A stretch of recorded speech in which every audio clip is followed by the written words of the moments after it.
Yes, full screen sekarang. Baik. Bismillahirrahmanirrahim. Assalamualaikum warahmatullahi wabarakatuh. Waalaikumsalam. Waalaikumsalam warahmatullahi wabarakatuh. Alhamdulillahirabbil alamin wa bihi nasta'in wa ala umuri dunya waddin wassalatu wassalamu ala sayyidina Muhammadin wa ala alihi wa sahbihi ajma'in amma ba'd. Terima kasih banyak kepada saudara MC, Mas Abdul Aziz, dan juga kepada segenap panitia yang sudah mengundang saya dan mengorganisasikan kelas yang menurut saya program kelas yang sangat penting ini. Terima kasih yang sudah membangun kurikulum dari program kelas ini dengan begitu um, komprehensif, dan insya Allah kita akan memulai hari ini dengan topik yang sudah saya siapkan, Palestine Uncensored, berterus terang soal perjuangan rakyat Gaza. Perkenalkan, nama saya Gilang Jafari Lukman. Rekan-rekan bisa manggil saya Gilang. Tadi juga Mas MC sudah memperkenalkan saya. Terima kasih. Saya akan menyampaikan webinar ini dalam konteks kepakaran saya yang memang background saya adalah dari sisi atau disiplin hubungan internasional, sejarah dan juga ilmu studi agama, khususnya agama Islam dan agama Yahudi, dan juga keterlibatan saya di beberapa aktivisme di dunia Palestina. Insya Allah saya juga akan sedikit banyak berbagi tentang apa yang saya alami, saya amati di lapangan, terutama dalam konteks aktivisme di dunia barat ya, rekan-rekan sekalian. Saya perhatikan memang dari segi kurikulum untuk kelas yang sudah disiapkan panitia, ada 9 kelas.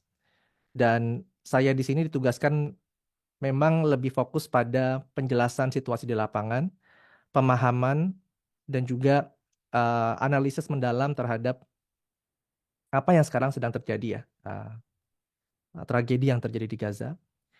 Dan insya Allah memang untuk topik yang lebih berkaitan dengan apa yang bisa kita lakukan, langkah nyata yang nanti uh, sepatutnya kita semua yang ada di Indonesia maupun seluruh umat muslim di dunia perlu lakukan, insya Allah akan ada sesi tersendiri. Kita bisa lihat di sini, terutama di kelas nomor 7 oleh Ustadz Muhammad Hussein Gaza ya, influencer yang dan aktivis Palestina Indonesia yang sempat tinggal di Gaza. Saya yakin teman-teman kenal. Dan juga oleh Bang Onim ya, Abdullah Onim, yang juga akan membahas topik tersebut. Maka pada hari ini saya dialokasikan waktu sekitar 45 menit ke depan untuk membahas, saya memilih untuk membahas 3 topik spesifik. Ya, semoga kita bisa selesaikan dalam durasi waktu yang sudah dialokasikan. Pertama, saya akan menjelaskan kondisi sekarang seperti apa ya di Gaza. Kemudian kita akan membahas ke dalam psikis masyarakat, publik, dan pemerintah Israel dalam kejahatannya, dalam yang menggarisbawahi, yang mendorong dan melatar belakangi kejahatannya yang mereka lakukan terhadap rakyat Gaza. Kemudian ini ada sebuah sesi yang menurut saya juga cukup menarik. Kita akan lihat point of view atau POV dari pihak yang bisa dibilang salah satu aktor utama ya, atau bahkan the main actor gitu dari situasi yang kita hadapi sekarang, yaitu dari gerakan Hamas. Nanti kita akan akhiri dengan sesi tanya jawab ya, setelah kita selesaikan ini.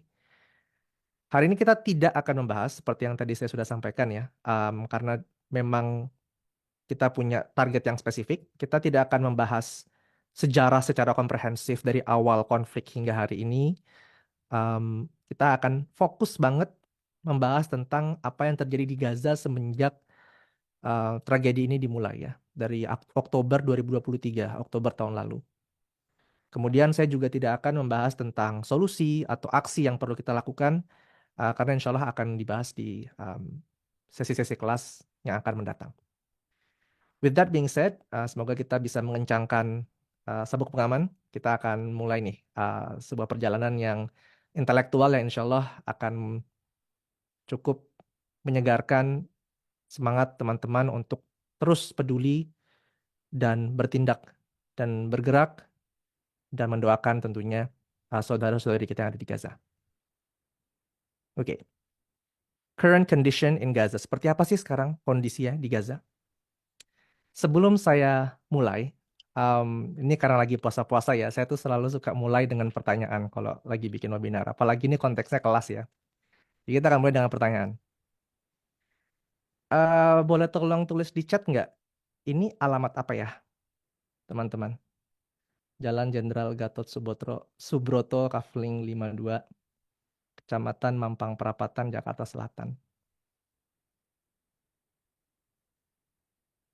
Mas Irfan bilang Telkom Landmark Tower. Mas Irfan ini pegawai Telkom atau gimana nih? Kok jago ya? Ya, betul ini kantor Telkom ya, Telkom Hub. Saya juga harus googling sih, saya juga nggak hafalkan addressnya. Tapi ini kalau menurut website official Telkom, ini headquarternya Telkom. Yang saya yakin mayoritas peserta di sini memang pegawai Telkom. Coba teman-teman di sini bayangkan sebuah skenario fiktif. Bayangin aja dulu, ya.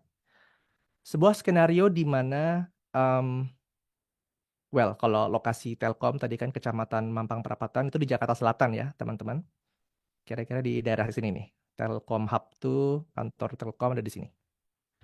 Bayangkan sebuah skenario fiktif di mana, naudzubillah min dzalik, terjadi sebuah perang dan kita warga Indonesia khususnya di sini skenario ini adalah warga Jakarta itu berada dalam keadaan diserang ya, keadaan diserang, keadaan siege atau dikepung oleh musuh. Musuh ini memiliki kekuatan yang jauh lebih kuat daripada kekuatan kita dan mereka dengan jelas memiliki sebuah intensi untuk mengalahkan kita, mengalahkan dalam konteks ini ya tentara atau militer dari pihak kita. Lalu mereka menginstruksikan bahwa karena tujuan tujuan mereka adalah untuk menghancurkan pemerintah kita, ya kan? Mereka bilang mereka tidak ada urusan dengan warga sipil. Silahkan warga sipil, ya, eh, pergi ke wilayah yang mereka tunjuk sebagai daerah yang dalam tanda kutip daerah aman. Ya. Daerah yang aman itu mereka tunjuk di Jakarta Selatan dalam konteks ini, dalam skenario fiktif ini. Itu ada di Kecamatan Mampang Perapatan nama Kebayoran Baru nih. Daerahnya sekecil ini. Ya. Bayangkan jutaan warga Jakarta Selatan harus pindah, harus bawa kasur, harus bawa makan, harus bawa perabotan, harus bawa segalanya ke wilayah yang sesempit ini, dua kecamatan ini, kalau mereka tidak, kalau mereka memang ingin terbebas dari prospek kehancuran, prospek ancaman serangan dari musuh yang mengancam jika tidak pindah ke kedua kecamatan ini, maka tidak akan dijamin keselamatan Anda. Ya. Bayangkan ya, bahwa Anda sudah diberikan instruksi tersebut, Anda bergerak, lalu suatu hari pihak musuh ini bilang, "Eh, kami berubah pikiran. Ternyata di dua kecamatan kecil ini ada jenderal-jenderal pemerintah kalian yang bersembunyi. Dan kami harus secara terpaksa, dalam tanda kutip, akan masuk ke dua kecamatan ini dan melakukan apa yang kami perlu lakukan, yang perlu militer kami lakukan." Naudzubillah min dzalik ya, sebetapa mengerikan prospek jika ini terjadi dalam konteks yang kita alami di Indonesia dalam skenario fiktif ini. Namun rekan-rekan sekalian, sebenarnya hal ini tidak perlu kita bayangkan, tidak perlu kita hayal dalam sebuah skenario fiktif, karena ini memang sudah terjadi dan sedang terjadi bagi rakyat Gaza, saudara-saudari kita di Gaza. Ya.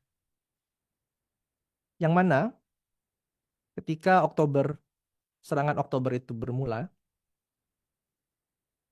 tentara Israel menginstruksikan bahwa tujuan kami sekedar dalam tanda kutip ingin menyerang Hamas, menyerang tentara Hamas, menghancurkan infrastruktur militer Hamas. Maka mereka menginstruksikan agar seluruh warga yang tinggal di daerah utara, yang mana jumlahnya banyak banget ya teman-teman, memang mayoritas warga Gaza itu tinggal di daerah utara, untuk pindah ke bagian selatan. Ya, ini petanya bukan timur barat ya, ini tuh sebenarnya utara selatan, tapi ini ini dalam dalam bentuk landscape ya, diputar 90 derajat. Ya. Tentara Israel bilang selama Anda melewati Wadi Gaza itu adalah sebuah lembah ya, yang ya kadang kalau di musim hujan ya dia nanti akan menjadi sebuah sungai. Selama Anda melewati garis tersebut, Anda akan aman, kata Israel. Di bulan-bulan pertama, bulan Oktober, bulan November. Ya. Tapi kemudian, ya, seperti yang di skenario fiktif tadi, mereka bilang, kami berubah pikiran. Ya. Agar kami bisa benar-benar mencapai kemenangan militer kami ingin mengejar seluruh, dalam tanda kutip, uh, pasukan Hamas, maka kami terpaksa harus masuk ke daerah selatan. Kalau teman-teman lihat peta satelit Gaza, serangan Israel ke Gaza, ya, yang paling parah memang daerah utara, Gaza City terutama. Tapi juga yang nggak kalah parah itu di daerah Khan Yunis ya. Khan Yunis ini daerah yang juga padat penduduk dan mereka they are not spared from the bombing campaigns of the Israeli military. Ya. Yang padahal awalnya mereka berjanji bahwa daerah tersebut adalah daerah yang aman. Kemudian mereka bilang selama Anda pindah ke daerah Rafah, ya perbatasan antara Gaza dan Mesir, maka Anda akan aman. Mereka bilang seperti itu tentara Israel. Sekarang statusnya seperti itu. Dan sekarang di Rafah jumlahnya dengan statistik yang saya temukan sudah ada 1,5 juta orang Palestina yang terdorong, terdesak, dan tercekik dalam tanda kutip dalam wilayah yang sangat super kecil di distrik Rafah. Dan Gaza teman-teman jangan dibayangkan dia kayak semacam negara ya yang besar ya. Jangan dibayangkan Gaza itu Pulau Jawa gitu atau jangan dibayangkan Gaza itu I don't know, mungkin Pulau Sumatera gitu. Gaza tuh ya kecil, kecil banget kalau kita plek ketiplek taruh di peta Jakarta ya. Ya kira-kira lihat dari tol Cibitung apa nih? Tol Cibitung sampai daerah Soekarno-Hatta gitu. Memang wilayahnya nggak luas, wilayah kecil dan mereka harus terdesak di wilayah yang sekarang ada di distrik Rafah tadi. Dari segi jumlah em, dari segi jumlah warga atau korban dari sisi Palestina sudah ada 32.000 lebih warga Palestina yang terbunuh. Ya. Dan ini nggak cuma sekedar angka ya teman-teman ya. Mungkin kita ini sudah masuk ke bulan ke-6 serangan ini, seakan-akan angka itu tak bermakna ya, angka ya sekedar angka. Padahal masing-masing dari tiap korban tersebut, masing-masing dari 32.000 korban tersebut, masing-masing mereka punya cerita mereka masing-masing. Pengalaman mereka, aspirasi mereka, keluarga mereka. Dan mereka ini bukan angka, mereka punya nama. Ya. Dan menurut Oxfam, sebuah lembaga non-profit di Inggris ya, kalau kita hitung dari jumlahnya, dibagi durasi waktu konflik, kita akan temukan rata-rata kematian per hari. Dan menurut Oxfam, daily death rate in Gaza is higher than any other major 21st century conflict. Selama abad ini, ada banyak perang di dunia, namun jumlah korban per hari di Palestina itu di Gaza itu 250 per hari. Itu lebih tinggi dari seantero peperangan atau konflik yang kita bisa temukan di dunia sepanjang selama abad ini. Gitu. So let that sink in bahwa ini nggak biasa teman-teman. Mungkin teman-teman sering dengar, oh oke lah Palestina diserang ya, ya terjadi kita bantu, ya kan kita bangun. Sesekali diserang ya kita bantu lagi. Tapi ini benar-benar beda ya teman-teman ya. Nggak pernah ada situasi di Palestina yang mencapai level keparahan yang sekarang kita saksikan.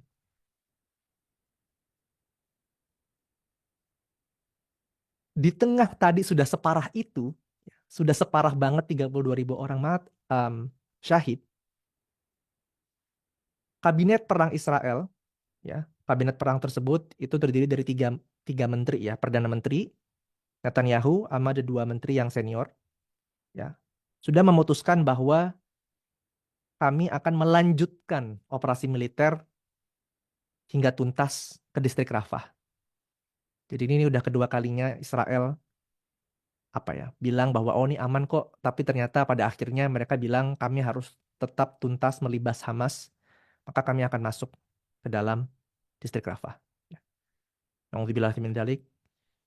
Um, per hari ini operasi tersebut belum terjadi, namun mari mari kita semua berdoa semoga saudara-saudara kita di Gaza terlindung dari prospek nestapa yang jika memang ini akan memang terjadi, dampaknya akan sangat destruktif yang mungkin kita belum pernah bayangkan sebelumnya.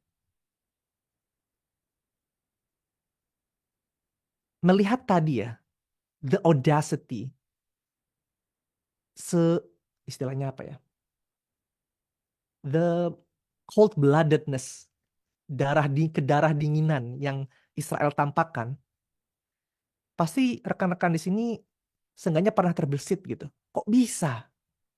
Kok bisa ya manusia? Kok bisa ya kita ini sebagai ras manusia tega melakukan hal yang seperti tadi? Dan nggak cuma itu, kok bisa sih kita sebagai sebuah kolektif manusia nih, 8 miliar orang di dunia, belum bisa dan nggak bisa seakan-akan menghentikan kejahatan ini. Kok bisa? Ini pertanyaan yang menurut saya, kalau kita mau benar-benar mencoba menjawab, akan sangat kompleks. Tapi saya mau mengambil satu angle yang cukup pragmatis lah. Kita yang simpel-simpel aja, ya. Kalau kita mau mengerti kok bisa pembantaian Palestina ini terjadi, di Palestina, terutama di Gaza terjadi, kita harus membahas satu topik yang menurut saya sangat penting. Nah, ini masuk ke bab kedua ya, dari presentasi webinar hari ini, kelas hari ini, yaitu kita harus masuk ke dalam psikisnya orang Israel, psikisnya masyarakat Israel. Ya. Kita coba nih, setelah slide ini, kita akan mulai masuk ke bab kedua. Coba saya akan mengajak teman-teman untuk masuk ke psikisnya Israel untuk supaya kita bisa nanti menjawab pertanyaan ini nanti di akhir bab kedua dari presentasi ini. Oke? Tentunya sebelum saya masuk, saya perlu pasang disclaimer yang sangat besar, ya, bahwa sepanjang bab kedua ini saya akan banyak menjelaskan, memberikan pemaparan tentang psikis atau pola pikir Israel dalam menjustifikasi kejahatannya. Tapi dengan saya menjelaskan, perlu saya garis bawahi benar-benar bahwa itu tidak sama dengan membenarkan ya. Ketika kita menjelaskan sesuatu, dia tidak sama dengan bilang, ya memang itu yang sepatutnya terjadi, atau memang sepatutnya pola pikirnya seperti itu. Ya. So this is a big disclaimer. I just want to put that in the beginning so we're all on the clear. With that being said, mari kita bahas ya. Kita coba bikin alur berpikir. Tadi kan pertanyaannya kok bisa terjadi pembantaian di Palestina, di Gaza? Kok bisa sebanyak itu? Sekarang coba saya tanya, tolong jawab di chat. Palestina, warga Palestina di Gaza itu terbunuh kenapa? Kenapa mereka terbunuh? Boleh tolong dijawab di kolom chat. Saya bisa baca nanti sampelnya, beberapa contoh jawaban. Saya ulangi pertanyaannya, warga di Gaza terbunuh itu kenapa? Terbunuhnya. Atau simpelnya terbunuhnya di tangan siapa deh, kayak dengan tangan siapa atau di tangan siapa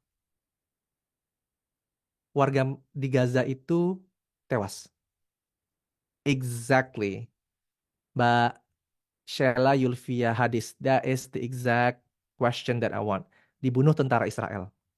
Exactly. Karena tentara Israel menyerang dan membunuh mereka. Sip. Berikutnya, kenapa tentara Israel itu menyerang atau membunuh warga Gaza? Silahkan dijawab, dicoba dijawab. Kenapa mereka menyerang? Simply, the very simple on top of your mind kayak Ya nyerangnya ya karena X gitu. X-nya itu apa? Merasa terancam. Oke. Jawabannya tepat, tapi itu udah agak udah bukan udah di beberapa langkah setelahnya nih. Ya. Ini ada beberapa langkah, ada sekitar 4 langkah. Saya pingin yang persis langsung menjadi alasan kenapa Israel menyerang. Ya. Oke. Saya jawab ya. Ini sebenarnya tidak ada jawaban yang benar, tidak ada jawaban yang salah. Ini perspektif saya ya. Pola pikir saya itu jawaban saya adalah sebagai berikut. Tentara Israel menyerang, exactly. Bagus. Mas Karim Ahmad Zaki. Perintah militer. Yes, exactly. Mereka menyerangnya karena mereka diperintah untuk menyerang. Yang memerintah mereka untuk menyerang siapa? Ya pemerintah Israel gitu kan. Kayak di negara manapun, ya. Ada jenderal tertinggi ya kan di militer ya, kayak di TNI kan ada panglima ya, yang bintang 5 gitu. Tapi ya panglima pada akhirnya itu berada di bawah presiden. Bahwasanya komandan tertinggi sebuah militer negara ya pada akhirnya adalah presiden atau kepala pemerintahan begitu. Sama juga di Israel. Israel ada jenderal jenderal tentara Israel ada ya. Yang bintang 5 ada. Tapi dia posisinya pada akhirnya untuk mendeklarasikan perang tuh bukan tugas jenderal tentara Israel, tapi pemerintah Israel. Maka kenapa pemerintah Israel menyerang? Mohon maaf. Kenapa tentaranya menyerang? Ya karena pemerintahnya nyuruh mereka untuk menyerang. Ya, the Israeli government approved that attack, that war. Nah, ini yang sekarang tahap terakhir yang sangat penting yang ingin saya bahas dengan lebih mendalam ya. Kenapa pemerintah Israel menyuruh serangan tersebut? Ya. Ini saya kasih emoji gajah karena ada istilah bahasa Inggris the elephant in the room. The elephant in the room tuh ada sebuah faktor yang sangat besar banget segede gajah di ruangan ini, tapi kita ini nggak lihat gitu.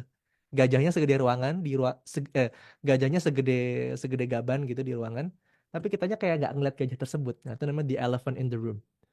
So what is the elephant in the room? Kenapa pemerintah Israel bilang ke tentara Israel serang warga Palestina di Gaza? Boleh tolong dijawab? Oke. Ingin genosida. Idiom. Idiom itu artinya adalah, saya ketik ya.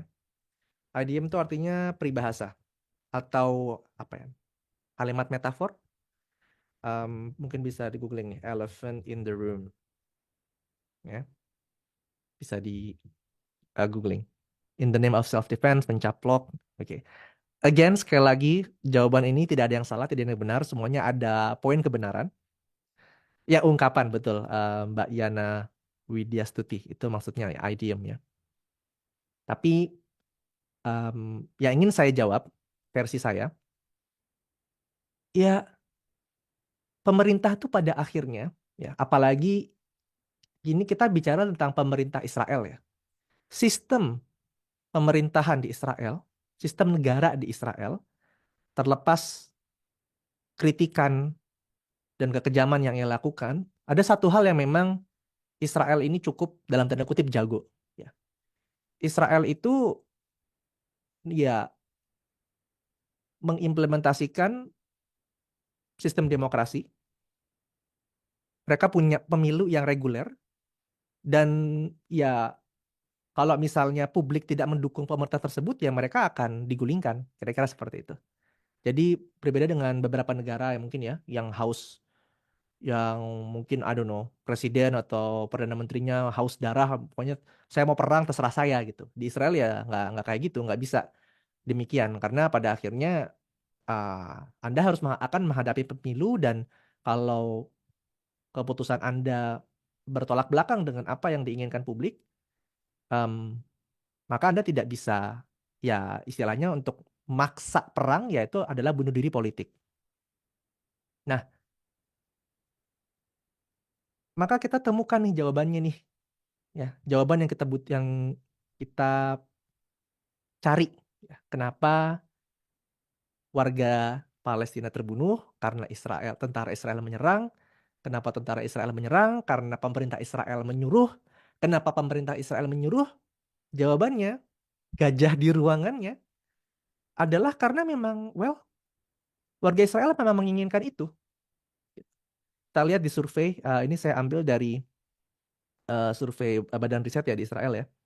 95% mendukung tujuan perang pemerintahnya, yaitu untuk menghancurkan Hamas. Ya. Ini bulan Maret, tanggal 12, mohon maaf. Ini bulan Desember, sorry, bulan Desember ya. Bulan Desember, ya kita bisa lihat cukup konsisten ya. Yang biru tua ini dukung banget, yang biru muda itu dukung, ya dukung aja ya. Tapi ya secara total kalau dalam konteks mendukung, ya di atas 90% ya di Israel itu. Angka yang sangat tinggi, hampir nggak ada yang nggak dukung gitu. Dan nggak cuma itu aja, kalau kita lihat di survei bulan November 2023, ya, melihat serangan Israel yang mungkin dari perspektif kita warga yang tinggal di Indonesia ya, kok bisa sekejam itu, kok bisa semembabi buta itu. Tapi kalau menurut survei 36% bilang udah tepat kok, nggak berlebihan kok. Dan bahkan 57% bilang masih kurang membabi buta, masih kurang banyak bomnya, masih kurang ekstra yang dilakukan tentara Israel itu. Ya. Jadi pemerintahnya memang melakukan apa yang dia lakukan ya karena memang publiknya mendukung gitu. Ada dukungan dari pihak publik sehingga ya mereka merasa pemerintahnya, tentaranya, ya sudah tidak ada konsekuensi politik dari apapun yang ia lakukan per hari ini ya setidaknya. Dan seandainya ya publiknya tidak mendukung, publik Israel tidak mendukung pemerintahnya atau serangan ini, bisa kok, bisa banget. Ya. Orang warga Israel tuh paling jago di Timur Tengah dalam soal, jago banget ya dalam soal demo, dalam soal menggulingkan pemerintahan. Ya. Pemilu di Israel ya, itu tuh sekitar 2,5 tahun sekali. Ya. Paling sering di antara negara-negara ya, kalau kita bandingkan sama negara-negara Barat ya. Atau kalau Indonesia kan 5 tahun sekali gitu kan. Negara-negara lain ada yang 4 tahun sekali. Israel itu sesering itu 2,5 tahun sekali.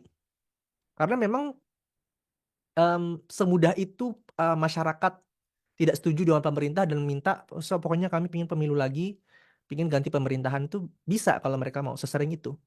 Tapi nyatanya hingga hari ini tidak ada gerakan signifikan untuk menggulingkan pemerintahan.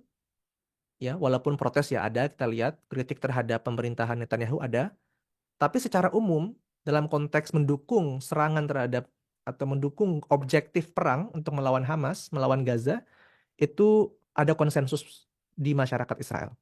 Ya. Nah ini sekarang pertanyaannya yang kita perlu jawab. Kenapa? Kenapa ada konsensus di masyarakat Israel yang bilang pokoknya kita harus hancurkan Hamas, gimana pun caranya? The answer is simply, well, I shouldn't say simply, I would say essentially or primarily, adalah karena shock berat masyarakat Israel terhadap apa yang terjadi pada tanggal Oktober 7. Ya. Yang mana di publik Israel ini selalu diulang-ulang bahwa apa yang terjadi Oktober 7 ketika Hamas menyerang Israel, ya, itu adalah the deadliest day for Jews since the Holocaust. Adalah hari yang paling mematikan bagi umat Yahudi semenjak the Holocaust. The Holocaust, teman-teman, buat yang tidak familiar, adalah sebuah tragedi, sebuah kejahatan yang ultra kejahatan memang yang dilakukan oleh rezim Nazi, di mana um, kurang lebih sekitar 6 juta orang warga Yahudi, terutama di Eropa, dibantai secara sistematis. Dan ini pembantaian yang tidak biasa ya teman-teman ya. Ini pembantaian istilahnya industrial massacre, pembantaian industrial. Nggak cuma ditembak-tembakin, ya kan? Tapi mereka dikumpulin, benar-benar dikumpulin di satu tempat, terus mereka di beberapa camp konsentrasi ya melakukan namanya teknik gas chamber, masukin ke ruangan, diberi gas ziklon, lalu mereka tewas secara massal. Ya. Dan ini it's such a grotesque, it's such a horrendous crime and evil yang ya menjadi sebuah coretan hitam dalam sejarah manusia. Nah,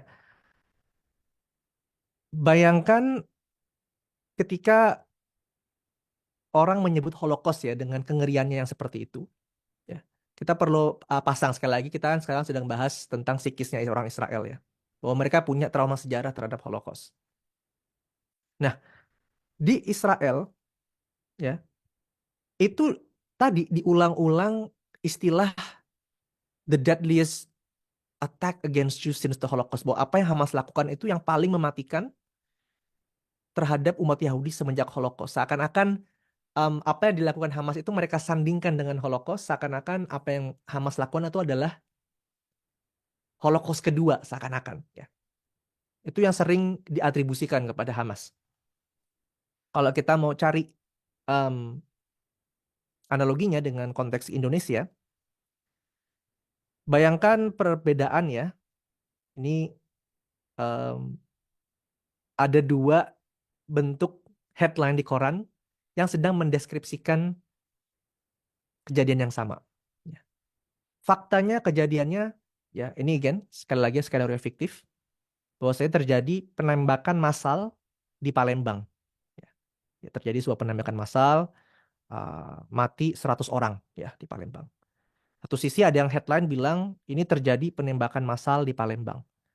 Tentu membaca ini kita ya shock, kok bisa ya zaman abad ke-21 ada kejahatan yang separah itu, 100 orang tak tak bersalah di Palembang mati gitu ya.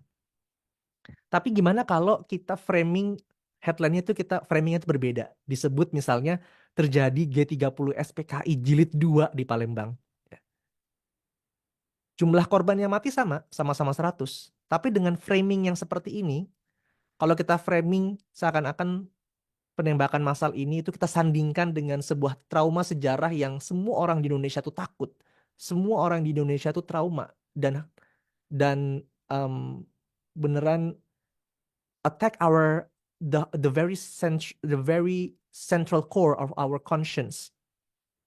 Tentu reaksinya akan sangat berbeda. Jadi ketika tadi sekali lagi saya ulang, untuk memahami kok bisa masyarakat Israel sekompak itu untuk bilang kami harus hancurkan Hamas, kita perlu posisikan dalam konteks di mana publik Israel memahami serangan Hamas pada tanggal Oktober 7 Oktober itu adalah sebagai the deadliest attack against Jews since the Holocaust. Perlu kita telaah ya, ini sebenarnya klaim yang tepat nggak sih untuk bilang bahwa kan Holocaust kan 6 juta orang ya, 6 juta orang dibantai oleh Nazi gitu. Emangnya benar semenjak itu yang dilakukan Hamas itu benar-benar merupakan the deadliest day against Jews since the Holocaust. Semenjak Holocaust itu ini yang paling parah. Hari yang paling parah itu ya ini gitu. Kalau kita menggunakan statistik korban pada tanggal 7 Oktober oleh Israel, ada 1.200 orang yang mati pada hari tersebut. Mayoritas sekitar 60-70% itu warga sipil, ya 30%-nya militer. Ya. Sebenarnya kan setelah Holocaust Israel sering sekali mengalami perang dan ini bukan pertama kalinya banyak korban berjatuhan gitu kan. Kalau saya ambil 4 yang paling besar konflik atau tragedi atau mohon maaf insiden berdarah di sejarah Israel ya ada 4 ini. Ada tahun 48, perang 48, perang 67, perang 73, dan juga perang 82 ketika Israel menyerang Lebanon. Kalau dari segi jumlah, ya, memang angka 1.200 ini kan sebenarnya nggak segede 48 ya. 48 ini 6.300 ya kan.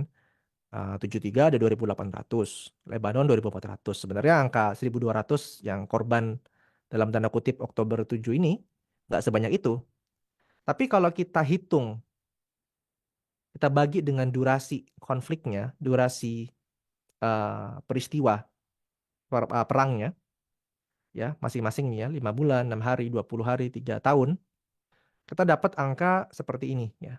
Kita lihat bahwa memang Yang paling berdarah itu tahun 67 ya, ada 160 orang korban Israel per hari. Ya. Dan kalau kita kontekstualisasikan per harinya, bisa dibilang klaim bahwa ap- apa yang terjadi di Oktober 7 adalah yang paling mematikan semenjak Holocaust, dari segi angka tepat. Ya. Dalam satu hari 1.200 ya, kita kalau kebandingkan dengan 4 konflik yang lain. Nah, dalam konteks tadi, Israel bilang bahwa ya kami berhak bela diri lah. Hamas menyerang kami, masa kami diem aja? Kami berhak membela diri.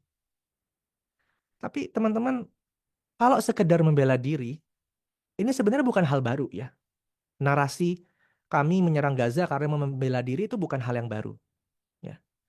Kalau kita lihat semenjak Hamas memerintah Gaza tahun 2007, sudah terjadi 3 eskalasi militer yang mematikan.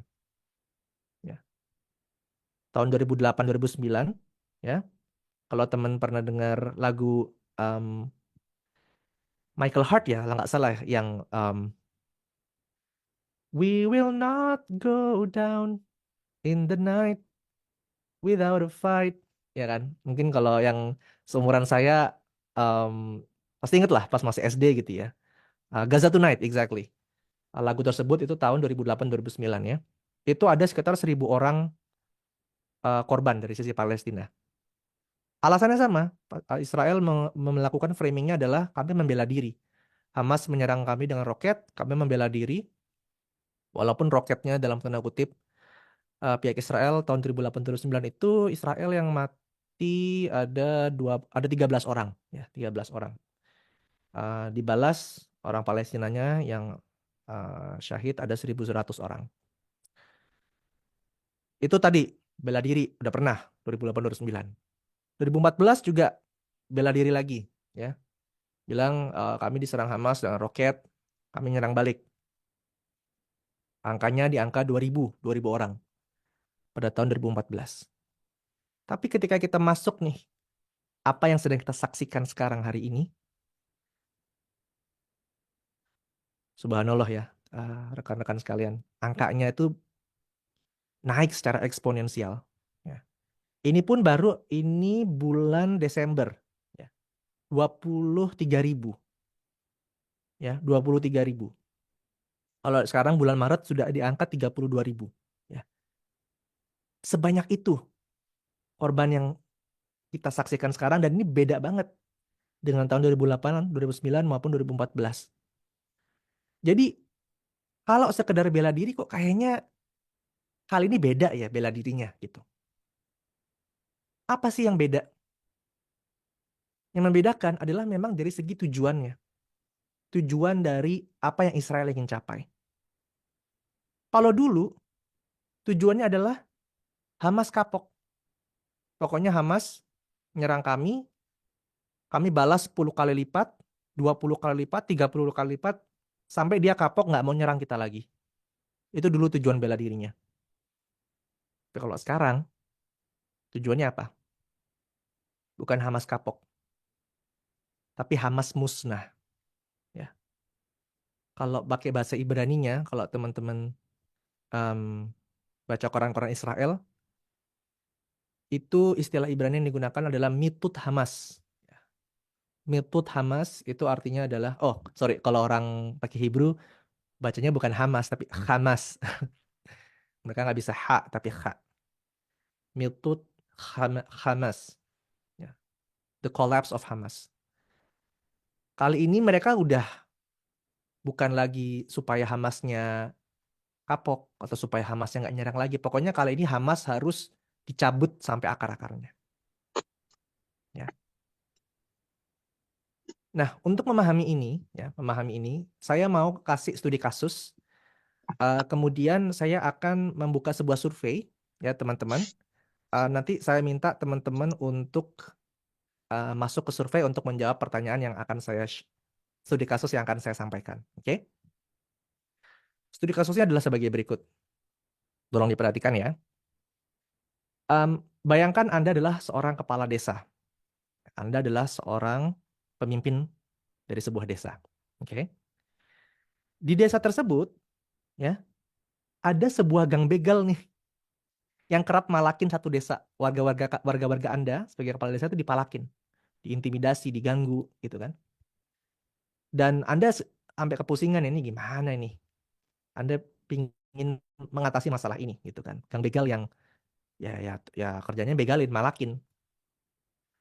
Kemudian Anda ketemu ketua begalnya dan ketua begalnya ini bilang, "Ya, kami bisa malak ya, why not? Kenapa kita harus berhenti?" gitu kan. Kami akan terus-menerus mengalak. Tapi dibilang kata ketua begalnya, kalau kita dikasih satu rumah nih, satu area, satu daerah di desanya buat pangkalan, kami akan berhenti. Kami udah puas. Kami memang nggak bakal ganggu kalian lagi. Kami akan berhenti, kata ketua begalnya. Nah, Anda juga tahu konteksnya, geng ini nih punya sekutu. Punya sekutu geng di desa sebelah yang, aduh, kayaknya kalau misalnya ini ada mungkin ancaman kalau Anda tidak mengiyakan em, mengiyakan tawaran tadi. Ya, tawaran atau ya negosiasi tadi dengan si ketua begal. Ya. Sekarang kita akan buka surveinya. Saya ingin tahu buat teman-teman mana teman-teman yang akan memilih em, menyetujui tawaran ini dan mana yang memilih untuk menolak. Caranya teman-teman, ini saya akan share screen sebuah survei. Teman-teman coba 1 menit ke depan ya em, buka menti.com. Saya ketik ya. Saya ketik menti.com. Kemudian Anda masukkan kode 81024916. Oke. Saya tunggu 1 menit ke depan ya. 81024916. Oke. Sekali lagi, tadi ya, Anda seorang kepala desa, ada geng begal yang kerap malak satu desa. Ketua begal bilang mereka akan terus-menerus malak sampai mereka dikasih satu rumah buat pangkalan. Dan geng ini dia punya sekutu geng di desa sebelah yang rasa-rasanya kalau misalnya kita tolak ada ancaman yang cukup besar terhadap desa kita. Apakah kita akan kasih rumah?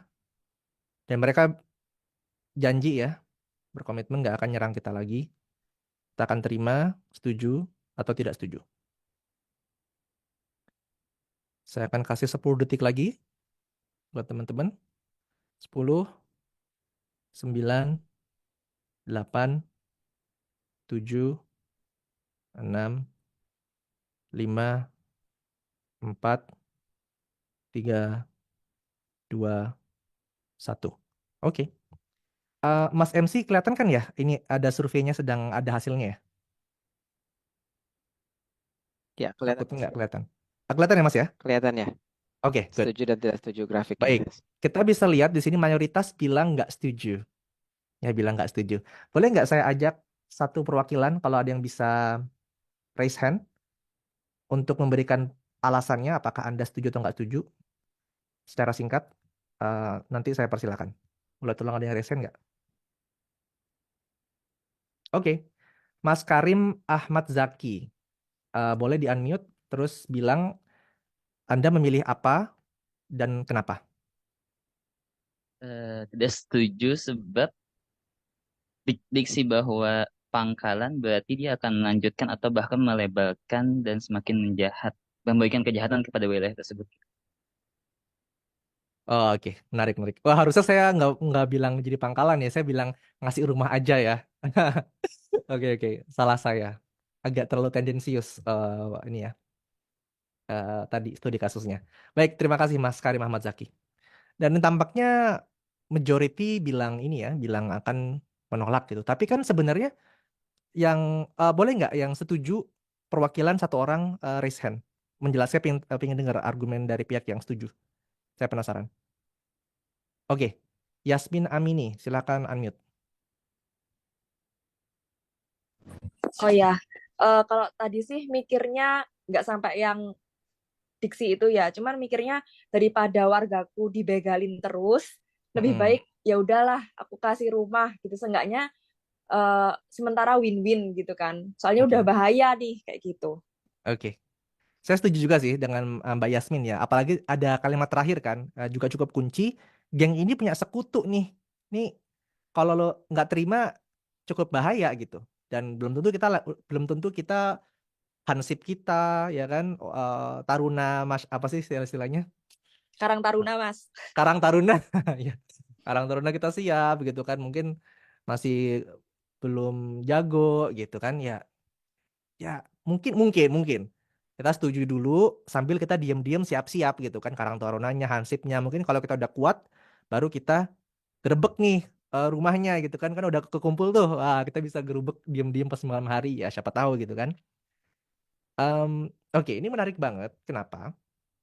Karena kasus ini saya ini kata kunci banget ya, sebuah konsep yang perlu kita bahas. Ntar saya stop sharing dulu. Kata kuncinya adalah appeasement. Oke, ini saya ketik dulu ya. Ini tolong dicatat teman-teman. Ini penting banget soalnya menurut saya.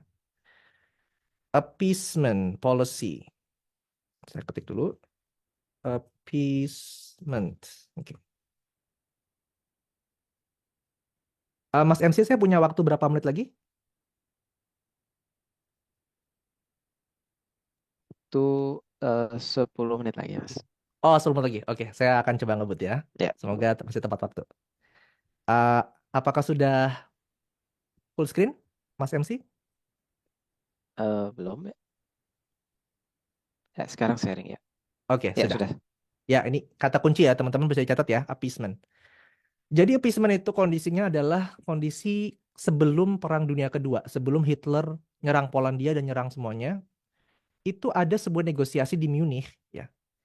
Yang mana seakan-akan tuh Hitler bilang, "Oh, saya mau mencaplok wilayah yang warna pink ini, Sudetenland." Jadi Sudetenland ini adalah wilayah di negara Cekoslovakia, negara tetangga. Tapi kata Hitler, ini tuh banyak warga Jerman, banyak warga keturunan Jerman yang mereka ini didiskriminasi dan dizolimi lah sama pemerintah Cekoslovakia. Dan Hitler bilang, saya sebagai pemimpin lah, istilahnya ras Arya gitu, ngerasa punya tanggung jawab untuk menjaga keselamatan mereka. Ya. Nah, appeasement ini adalah ketika pada saat itu Perdana Menteri Inggris, Chamberlain, mereka punya dua pilihan gitu kan. Either kasih nih Hitler nih, kasih si Sudetenland ini, dan Hitler bilang, ya udah, kami cuma pengen ini doang kok, ini doang kok. Aspirasi kami sekedar untuk istilahnya menjaga keselamatan turunan Jerman gitu. Either memberikan itu atau menolak, ya kan? Menolak karena Hitler nggak bisa dipercaya dalam tanda kutip gitu. Tapi juga menolak ya nggak semudah menolak kan. Emangnya Inggris punya kekuatan untuk melawan Hitler pada saat itu kan, juga kita perlu Perdana Menteri Chamberlain juga harus mempertimbangkan itu. Pada akhirnya apa yang terjadi? Yang terjadi adalah diputuskan menyetujui kebijakan appeasement tersebut. Appeasement itu artinya adalah istilahnya kasih deh gitu. Itu appeasement. Ya kasihlah, gue kasih gitu. Chamberlain bilang oke, boleh, silakan Hitler mencaplok wilayah ini gitu. Tapi janji ya nggak ngapain lagi ya gitu.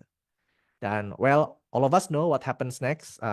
Hitler ternyata punya ambisi yang lebih besar daripada itu dan terjadilah Perang Dunia Kedua. Nah, dalam konteks tadi, dalam tanda konteks POV-nya Israel ya, Hamas itu diposisikan tadi gitu. Dulu Hamas oke lah nyebelin kayak begal gitu kan. Ya kita bakal mikirin gimana caranya buat lawan gitu kan. Ya mungkin kadang dia bisa nangkep tawanan perang dari kita gitu kan. Ya kita kasihlah, kita tuker tawanan Palestina, kita bebasin supaya tawanannya kita bisa, tawanan yang dipegang Hamas bisa kita ambil dan segala macam gitu. Israel mikirnya ya kira-kira seperti itu gitu. Tapi semenjak Oktober 7 ya, seakan-akan Hamas tuh udah jadi Nazi gitu. Bahwa udah Hamas udah nggak bisa lagi kita ajak ngobrol. Seakan-akan Hamas itu ya udah satu-satunya opsi ya kita harus hancurkan, sebagaimana ketika Inggris memahami bahwa oh ternyata Hitler ya sampai kapanpun dia bakal nyerang kita gitu. Kita nggak ada opsi lain selain menyerang Hitler. Mau kita nge-appease, mau memberikan appeasement, mau ngasih wilayah segede apapun, mereka akan terus nyerang kita seakan-akan gitu. Ya.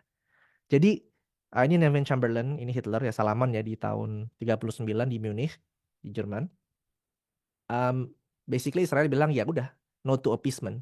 Tidak untuk tawar-menawar, pokoknya per hari ini, per 7 Oktober, satu-satunya jawaban terhadap Hamas adalah Hamas harus hancur. Hamas harus habis. Itu apa ya? Psikis atau mentalitas yang ada di Israel yang menurut saya kita perlu pahami. Yang kedua, ini juga cukup penting. Sekali lagi, kita main studi kasus ya. Kita punya dua skenario nih. Dua skenario kejahatan atau skenario tindakan yang tidak menyenangkan.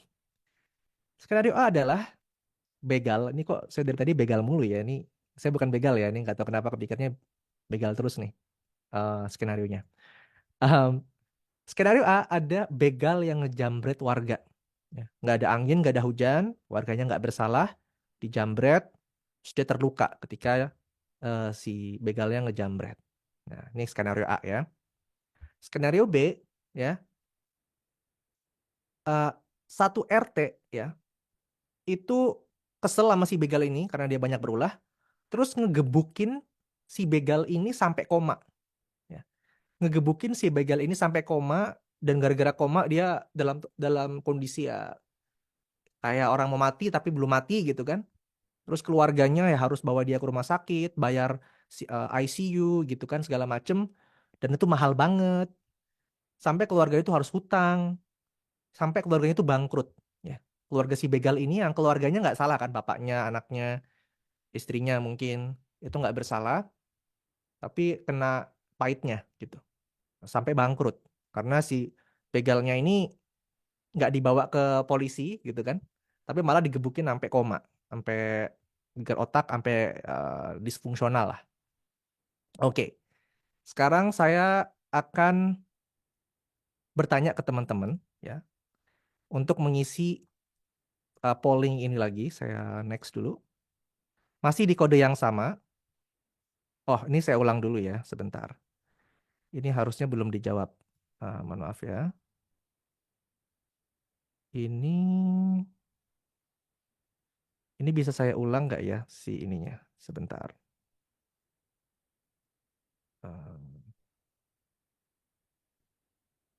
Oh.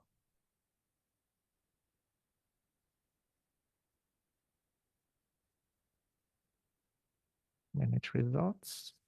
Reset. Oke, kita reset ya. Kita reset. Sekarang saya share screen untuk ininya. Sebentar. Oke. Sekarang masuk lagi teman-teman ke menti.com ya. Saya punya 3 opsi ya.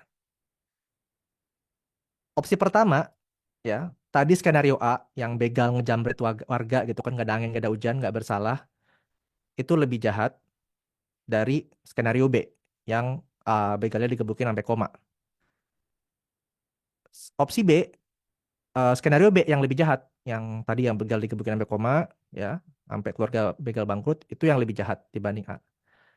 Opsi ketiga, baik A maupun B itu sama jahatnya. Oke, saya tunggu. Tadi saya ulang, yang A itu begalnya nih nggak ada angin, nggak ada hujan ya, nyerang warga ya, sampai terluka ya. Yang B itu bukan nggak ada angin, nggak ada hujan, karena emang begalnya duluan kan yang berulah.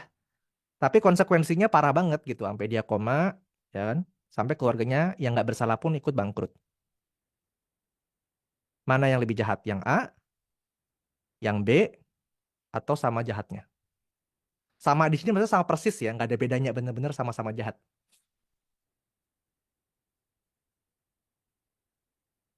Saya tunggu 10 detik lagi. 10, 9, 8, 7, 6, 5, 4, 3, 2, 1. Baik, terima kasih. Seperti biasa, kita akan buka lagi kelasnya untuk pendapat, untuk masing-masing kubu. ya.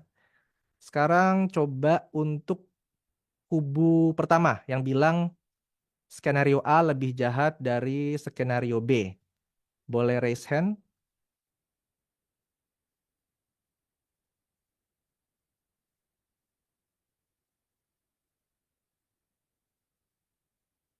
Apakah sudah ada yang raise hand? Ntar, saya belum kelihatan nih.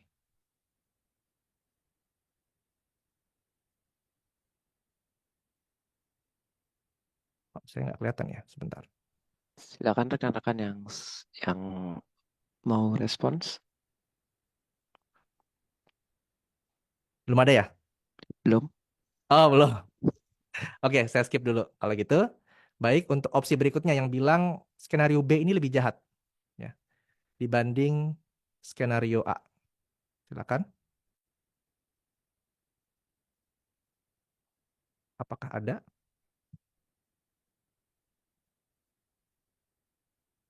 Tidak ada? Ada Mbak Yasmin. Oh, boleh.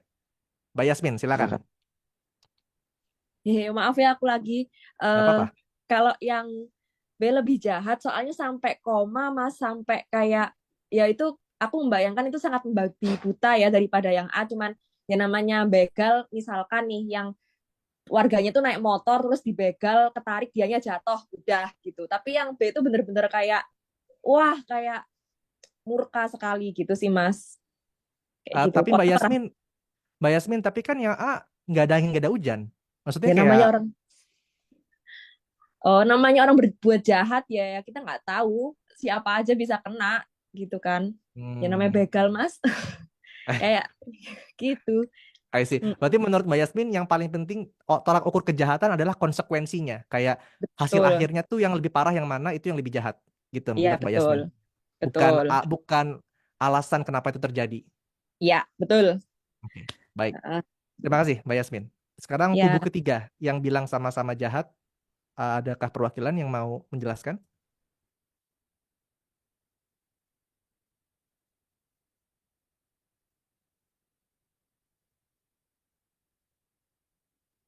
Belum ada. Ada? Oh, belum ada. Oke. Belum ada ya. Ya, Waktunya 1 baik. menit Terima lagi kasih. Mas ya. Berapa menit lagi? 1. Kita Oh, mau menit masuk lagi. Q&A. Oke, mohon maaf nih. Ya. Berarti saya harus ngebut banget. Oke, ini analogi ini saya pakai. Sebenarnya ini nggak apple to apple. Saya memahami dan menyadari itu.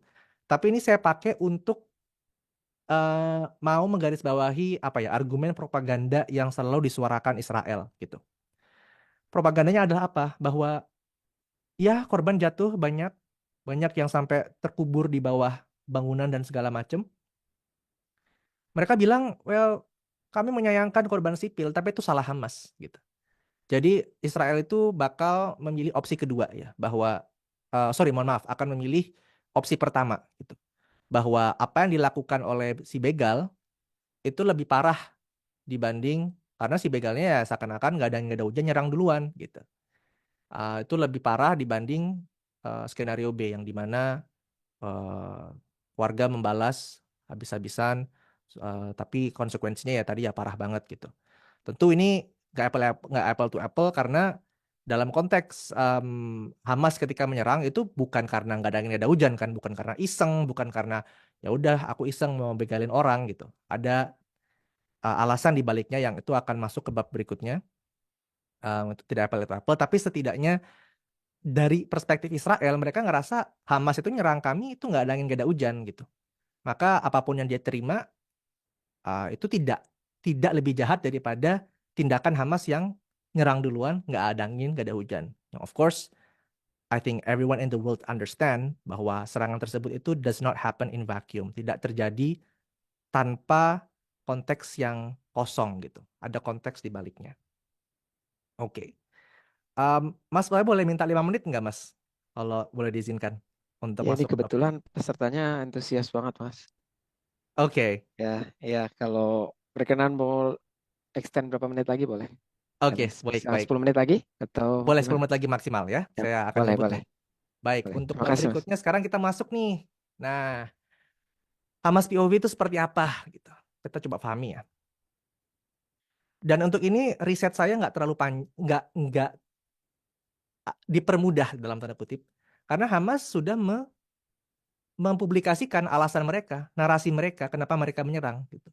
Jadi saya akan fokus pada POV mereka sebagaimana mereka tuliskan, sebagaimana mereka publikasikan. Ini ada sebuah dokumen yang bernama Our Narrative, Operation Al-Aqsa Flood. Jumlahnya ada 18 halaman. Ini saya sudah di PDF, sudah saya baca dan sudah saya kasih stabilo gitu. Kalau teman-teman ingin baca yang sudah saya stabiloin, nanti bisa saya share setelah kelas ini. Oke. Intinya, ya. Kenapa Hamas menyerang Oktober 7? Ya. Karena Hamas bilang bahwa kami sudah coba segala cara nih, rakyat Palestina. Ya, kami sudah mencoba proses negosiasi politik, ya, ingin membuat sebuah negara dengan proses negosiasi politik, tapi ini selalu ditolak oleh Israel. Israel, pemerintah yang sekarang itu melakukan segala cara supaya negara Palestina itu nggak berdiri dan merdeka. Kami juga pernah melakukan opsi demonstrasi damai, ya, tahun 2018, Great March of Return, tapi malah ditembaki oleh tentara Israel. Ya. Malahan, udah kita mencoba beberapa opsi ini, kondisinya makin parah nih beberapa tahun yang terakhir. Al-Aqsa dinistakan, banyak terjadi serangan-serangan, penduduk ilegal di tepi barat, penduduk Yahudi diperluas, ya kan? Kondisi pengungsi Palestina di Yordania dan di negara-negara lain semakin gak jelas prospeknya. Dan juga janji kemerdekaan Palestina akan menjadi negara merdeka semakin tercekik. Maka Hamas bilang ya nggak ada pilihan lain selain melawan. Ya. Kalau kita baca teksnya, October 7 was a necessary step and a normal response. Nggak ada hal yang mengagetkan dari serangan kami. Ya normal. Kalau ada sebuah bangsa yang dicekik, ya normal-normal saja jika bangsa tersebut melawan. Begitu. Tujuannya apa? Tujuan kami adalah untuk menekan Israel. Ya. Jadi bahwa tujuan mereka menurut dokumen ini adalah untuk menarget militer Israel dan specifically mereka ingin menekan Israel untuk supaya ada ribuan warga Palestina yang dipenjara secara tidak adil di penjara-penjara Israel itu untuk bisa dibebaskan melalui prisoner exchange. Jadi dengan menyerang Israel bisa dapat beberapa tentara Israel disandera lalu bisa untuk ditukar. Tujuannya seperti itu. Ya, tapi kita real-real aja gitu ya. Nggak semua rencana itu akan dapat diimplementasikan dalam praktek atau implementasi. Nah, sekarang seperti apa implementasinya? Apakah tujuan yang Hamas bilang dia ingin capai benar-benar tercapai? Ya. Kalau saya dengar beberapa interview oleh petinggi Hamas, analisis-analisis dari yang concern di bidang Israel Palestina, saya bisa saripatikan menjadi dua tujuan utama sebenarnya serangan 7 Oktober itu. Ya. Sebelum 7 Oktober, isu Palestina tuh seakan-akan udah jadi isu marginal ya.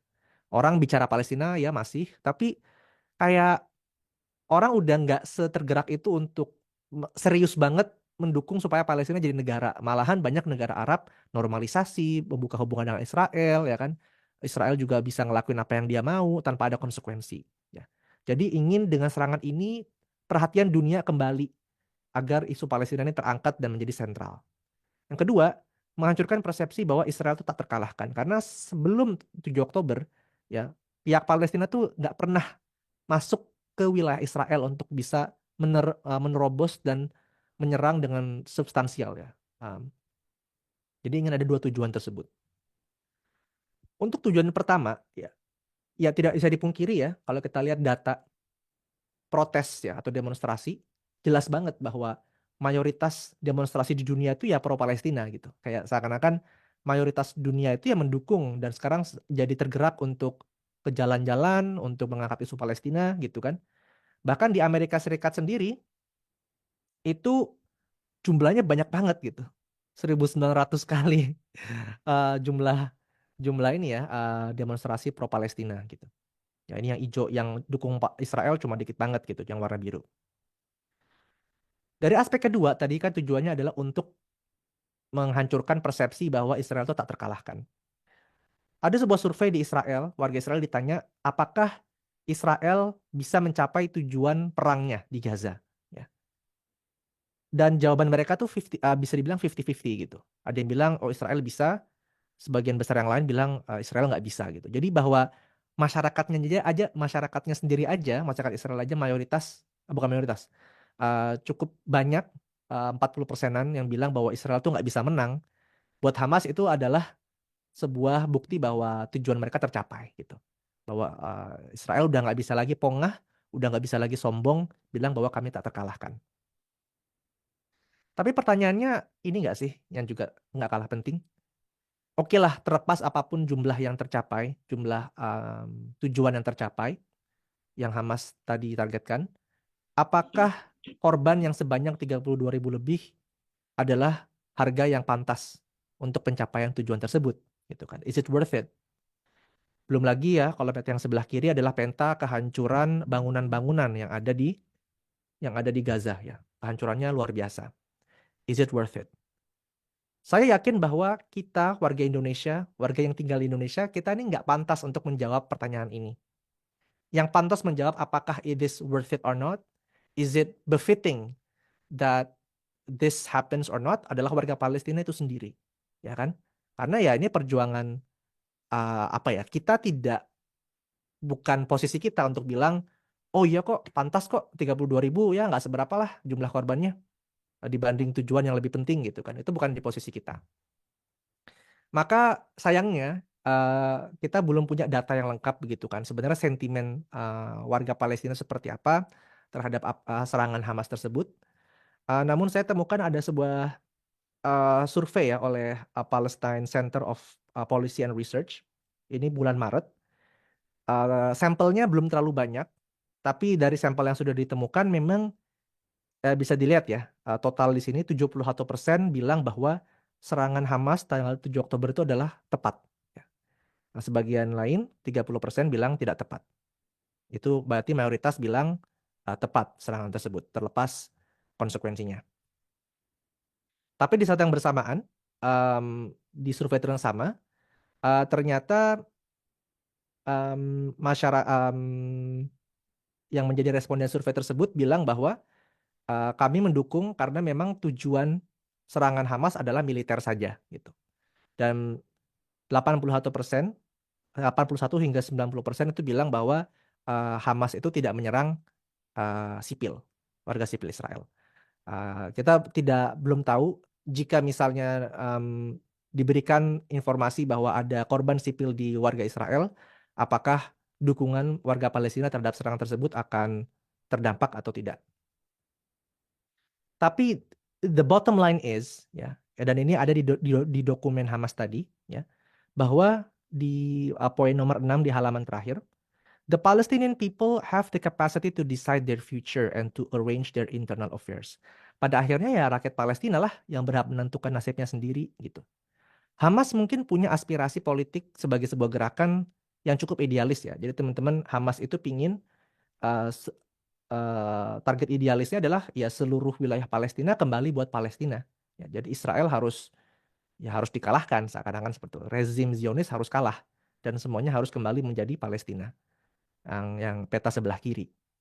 Tetapi Hamas juga di saat yang bersamaan berkomitmen kalau memang warga Palestinanya tidak menginginkan target idealis tersebut, tapi ingin target yang lebih realistis, misalnya hanya tepi barat dan Gaza, kami pun akan, walaupun secara ideologi tidak setuju, kami siap untuk menerima keputusan mayoritas rakyat bangsa kami sendiri. Gitu.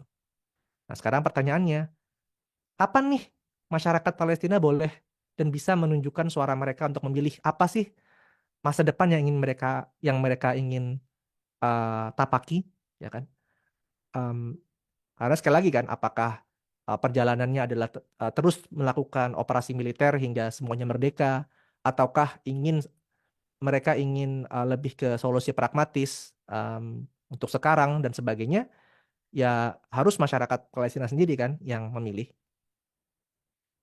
Jawabannya tentu harusnya seandainya ada begitu fasilitas di mana mereka bisa menyuarakan aspirasi mereka, ini akan sangat berdampak pada kondisi di lapangan gitu.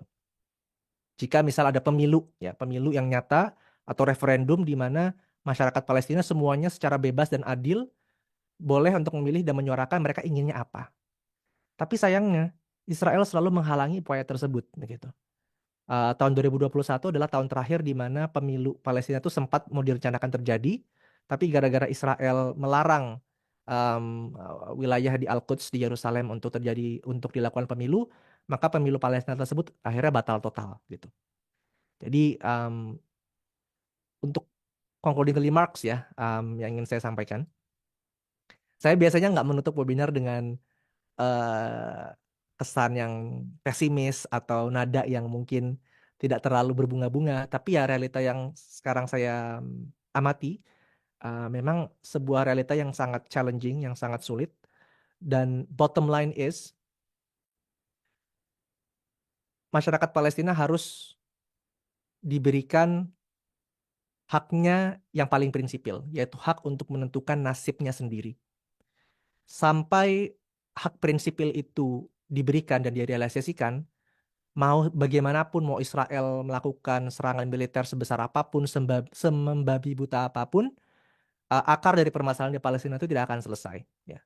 Jadi itu pesan utama ya, main takeaway yang ingin saya garis bawahi.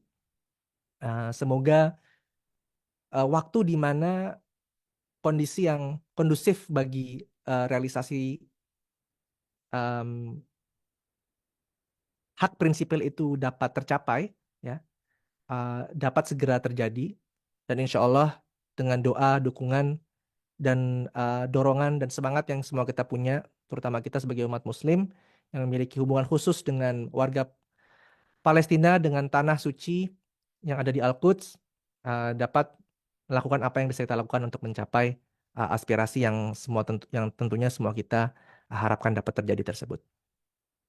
Mungkin demikian yang dapat saya sampaikan. Sebelum ke sesi tanya jawab dan diskusi, saya ingin membagikan ini ya, email dan IG kalau misalnya ada yang ingin bertanya atau melakukan follow up question. Kemudian saya juga akan taruh nanti di chat ada sebuah Google Form. Saya ingin teman-teman isi kira-kira dari 49 slides yang tadi saya sampaikan, mana poin-poin yang menurut teman-teman paling berdampak, paling orisinil, dan paling mungkin belum banyak masyarakat di Indonesia yang tahu, yang kira-kira perlu saya gaungkan lagi, perlu saya telaah dan pertajam lagi. Saya akan sangat mengapresiasi feedback dan komentar dari teman-teman sekalian. Namun akhirul kalam, demikian dari saya. Semoga bermanfaat. Saya kembalikan lagi kepada saudara MC. Terima kasih. Assalamualaikum warahmatullahi wabarakatuh. Waalaikumsalam warahmatullahi wabarakatuh. Terima kasih Mas Gilang atas pemaparannya. Menarik juga tadi dengan penyampaian beberapa skenario exercise-nya. Jadi melihat simplification, kita melihat ada studi kasus. Silakan kepada teman-teman yang ingin bertanya bisa langsung atau via Q&A box yang ada di bawah.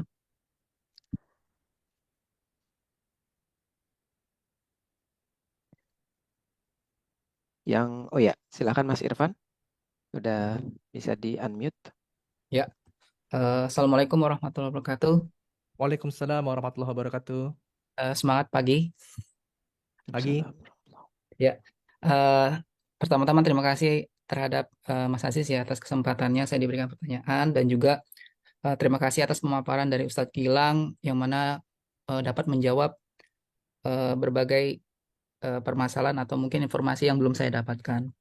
Nah, sebenarnya pertanyaan saya sih sebenarnya terkait konteks ini itu adalah yang pertama, bagaimana sih konstelasi mungkin peta perpolitikan di Timur Tengah ya. Mungkin kita bisa melihat bagaimana kontribusi negara-negara Islam di Timur Tengah sana terhadap isu Palestina, itu satu. Terus yang kedua, seberapa kuat Israel itu dibackingi oleh Amerika dalam hal misalkan sampai dengan Saudi pun dan Mesir pun sampai tidak berani memberikan bantuan secara langsung.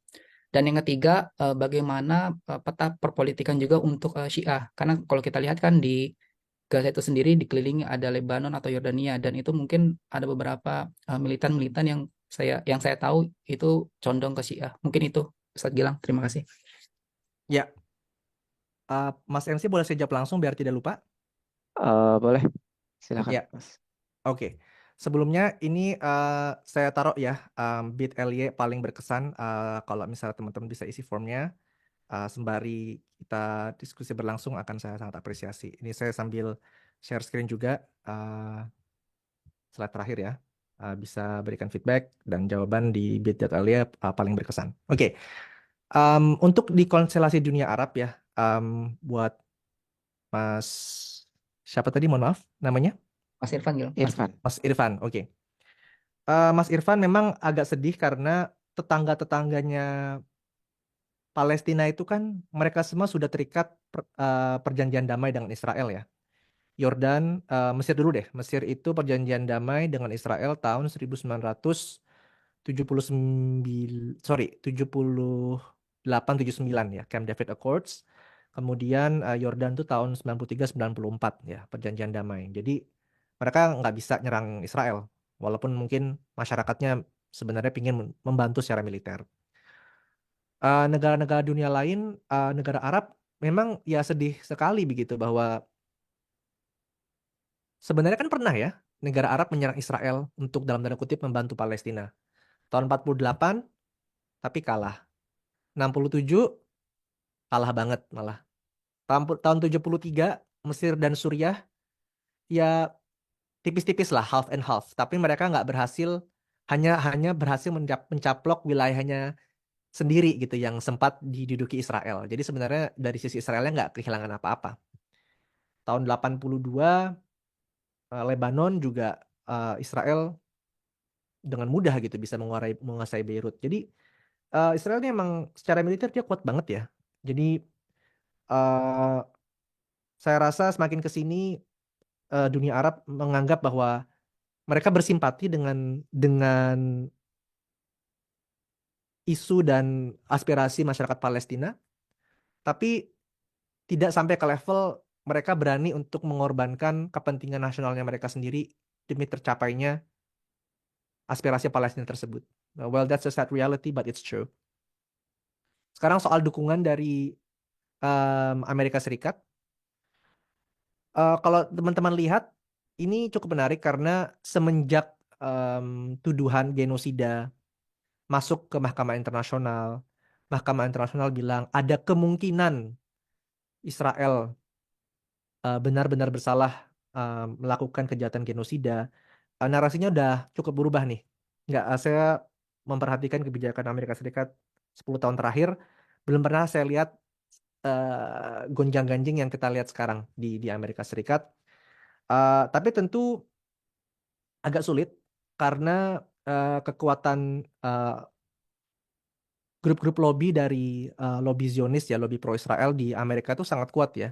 Jadi kalaupun politisi-politisi tersebut ingin misalnya secara hati nurani ya, hati nurani mereka ingin mendukung atau aduh kayaknya udah nggak worth it deh dukung Israel. Tetapi kebanyakan mereka politisi di Israel itu untuk bisa sukses ya, untuk bisa sukses mereka tuh biasanya untuk ketika masa kampanye butuh pendanaan nggak cuma dari partai mereka sendiri, tapi dari grup-grup lobby ya, grup-grup interest, grup-grup lobby. Lobby itu ada banyak sekali. Dan di antara salah satu lobby yang paling kuat adalah lobby pro-Israel atau lobby Zionis. Jadi semacam apa ya? Buat politisi sendiri adalah semacam bunuh diri politik gitu untuk melakukan tindakan-tindakan yang terlalu ekstrim mengkritik Israel. Jadi sampai sistem itu berubah, sampai politisi Amerika itu bisa bersuara sesuai dengan hati nurani mereka tanpa ketakutan untuk, well, mereka sendiri juga egois ya. Mereka artinya kan memprioritaskan karir politik mereka sendiri dibanding apa yang sepatutnya mereka dukung. Uh, saya rasa sulit, Mas. Prospek Amerika benar-benar bisa mengubah sikapnya 180 derajat. Secara singkat untuk yang soal Syiah, sepaham saya memang ya realitanya milisi-milisi Syiah atau gerakan-gerakan perjuangan Syiah itu yang dalam tanda kutip lebih berani, lebih solid dan lebih tajam taringnya soal mendukung Gaza dibanding mohon maaf dibanding ya kita yang Sunni. That's the reality. Hezbollah terutama Houthi ya, Houthi Syiah Zaidi, bukan Syiah Rafidhah atau Syiah Isna Asy'ari, yang sampai meluncurkan roket-roket ke kapal-kapal yang melewati Laut Merah dan bilang bahwa sampai terjadi penghentian pembantaian saudara-saudara kami di Gaza, kami akan terus melakukan strategi perlawanan ini gitu ya. Dan itu sangat luar biasa sih efeknya terhadap perhitungan kalkulus dari pemegang kebijakan terutama di Barat. Hezbollah, kemudian yang di Lebanon begitu kan, Houthi, dan juga tentunya Iran. Tapi sepaham saya, ketika Hamas menerima dukungan dari kelompok Syiah, Hamas pada prinsipnya kan bilang bahwa kami akan menerima dukungan dari siapapun asalkan tidak bersyarat. Itu setidaknya merupakan policy formalnya seperti itu.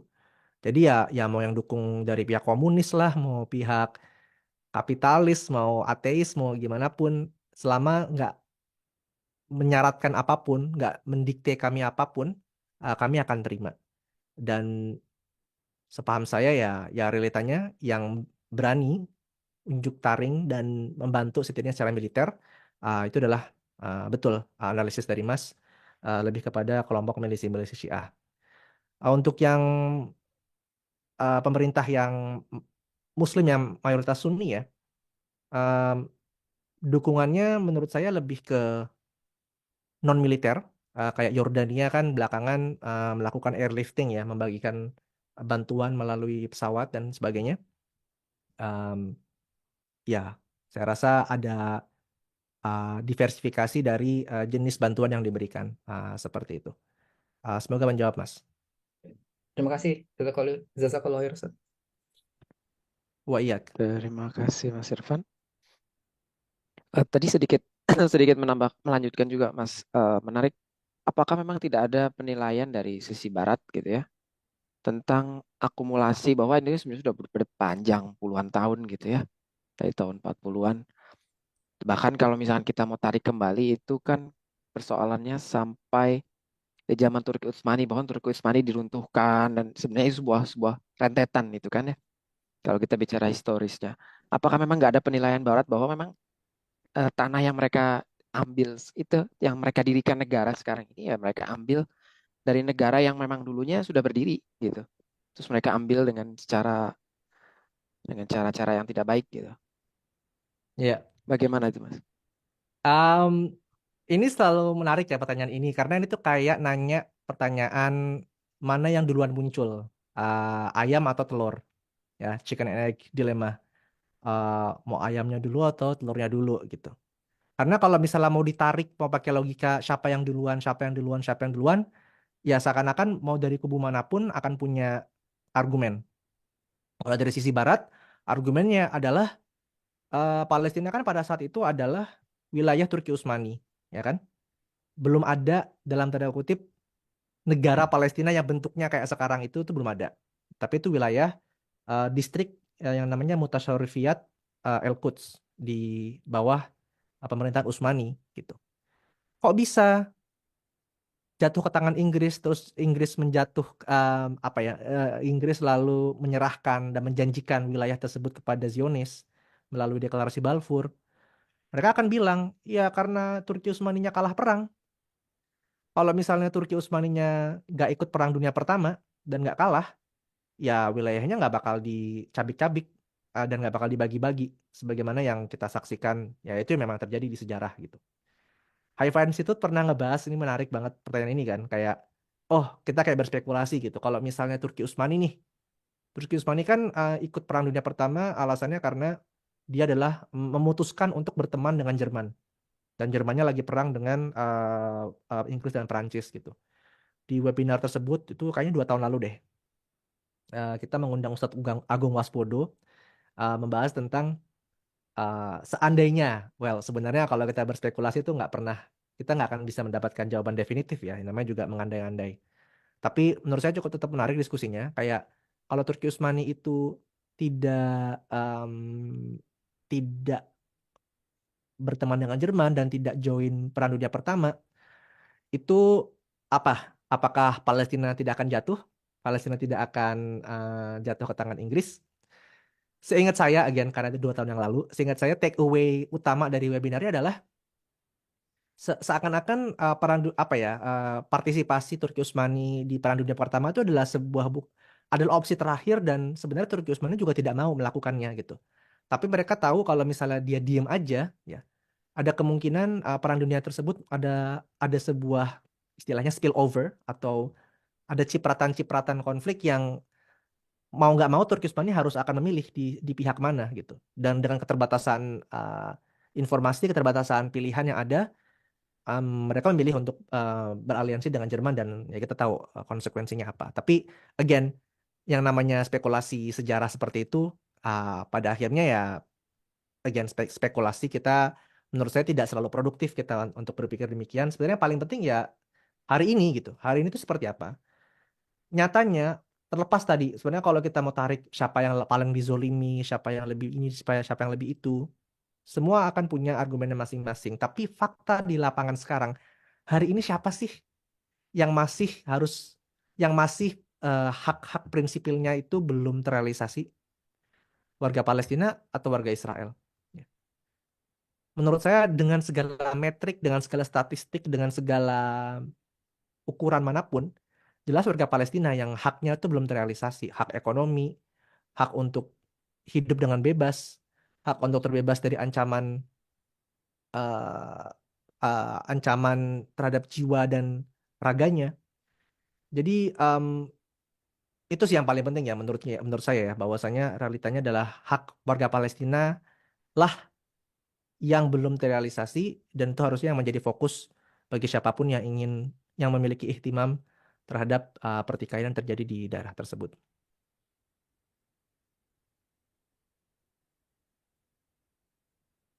Baik, terima kasih Mas Gilang. Kalau boleh nanti di-share Oh boleh, IG-nya tentang Haifa boleh. Institute Saya tadi. ada link Ah, webinarnya ya dengan Ustadz Agung Waspodo ya. Itu menarik iya, banget sih. Saya itu share nanti di chat. tentang Haifa Institute juga boleh di-share Mas. Nanti sambil saya bacain tadi Q&A di chat box ya Mas ya. Boleh. Em, ada pertanyaan tadi, apakah Hamas benar-benar bisa dimusnahkan?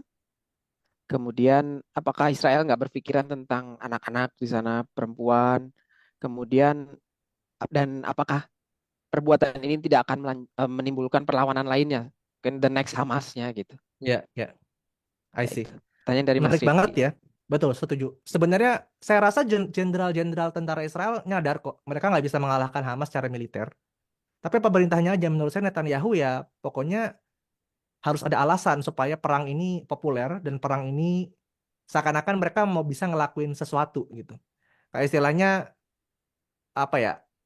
Anda dalam kondisi marah, pokoknya gue mau marah dulu deh. Mau nanti konsekuensinya apa, udah ntar dulu. Pokoknya gue berhak marah, bodo amat gitu. Seakan-akan seperti itu. Kayak bocah tantrum ya. Bocah kecil ya kan, tantrum. Ya bener tantrum dulu. Nanti mau, namanya juga bocah nggak mikirin konsekuensinya apa. Jadi untuk menjawab pertanyaan tadi, menurut saya nggak logis ya mau mengalahkan, mau ngalahinnya gimana, mau ditangkapin satu-satu. Kayak definisi Hamas tuh kalah tuh apa gitu. Beda banget kan kalau misalnya Anda mau ngelawan sebuah negara gitu kan. Anda tahu pemimpinnya itu siapa, institusinya apa gitu kan. Anda bisa melakukan sesuatu hingga pemerintah itu takluk ya kan, kayak Jepang menandatangani apa namanya? Menandatangani em, kekalahannya, menyerah secara tanpa bersyarat dan sebagainya. Tapi kan Hamas pada akhirnya, well, mungkin dia punya pemimpinnya, punya semacam majelis syuronya dan segala macam. Tapi kan Hamas adalah sebuah ideologi, adalah sebuah gerakan. Kalau misalnya pun Hamas hancur gitu, ya, namanya udah nggak ada organisasi Hamas secara formal. Ide perlawanan akan terus ada hingga akar masalah paling prinsipil, yaitu hak Palestina untuk bisa hidup dengan bebas dan menentukan nasibnya sendiri, itu terrealisasi, akan ada Hamas-Hamas lain yang akan muncul gitu. Jadi untuk menjawab pertanyaan tadi, menurut saya nggak realistis, dan jenderal-jenderal Israel menyadari itu, tapi pemerintahnya terutama Netanyahu berpikir lain atau berpura-pura untuk berpikir lain. Ya. Kemudian tadi pertanyaan berikutnya apa, Mas? Tadi tentang pembantaian anak-anak dan Ah wanita ya, civilians. pembantaian anak-anak. Kemudian pertanyaannya adalah, Eh, apakah mereka nggak berpikir tentang pembantaian civilians gitu? Kan mereka berkata bahwa Hamas tuh bersembunyi di baik. camp-camp warga sipil gitu, tapi mereka Kelas, serangi ya, tetap baik, gitu. baik, baik, Toyib. Nah, Kembali tadi ke slide yang saya bilang gitu. Kami sedih, kata Israel. Ini propaganda Israel ya. Kami sedih, kami nggak mau. Kami sedih banget ini warga sipil mati. Tapi ya yang salah Hamas gitu. Seandainya ini semua akan berakhir, pertikaian ini akan berakhir, sesimpel Hamas menyerah, udah nggak perlu lagi nih kita terpaksa membunuh-bunuhin warga sipil tuh, kami udah nggak ada alasan untuk terpaksa melakukan itu. Sesimpel Hamasnya menyerah gitu. Mereka bilangnya demikian gitu. Dan argumennya adalah ya tadi, eh, di persepsi mereka kejahatan itu bukan diukur dengan berapa jumlah yang mati gitu. Berapa jumlah warga sipil yang mati, tapi kejahatan itu diukur siapa yang mulai duluan atau alasan kenapa kematian itu terjadi itu apa gitu. Dan di persepsi mereka ya Hamas yang mulai duluan. Maka apapun hasilnya semuanya salah Hamas gitu. Saya rasa seperti itu ya. Ketika saya baca dan ya dengarkan seakan-akan kan perdebatan kalau oleh bahasa pihak, gaulnya anak sekarang playing victim gitu ya. ya, playing victim. Exactly. Ya, Kurang lebih seperti itu. oke, oke. Mungkin satu pertanyaan live lagi. Eh, ada Mas Karim, silakan.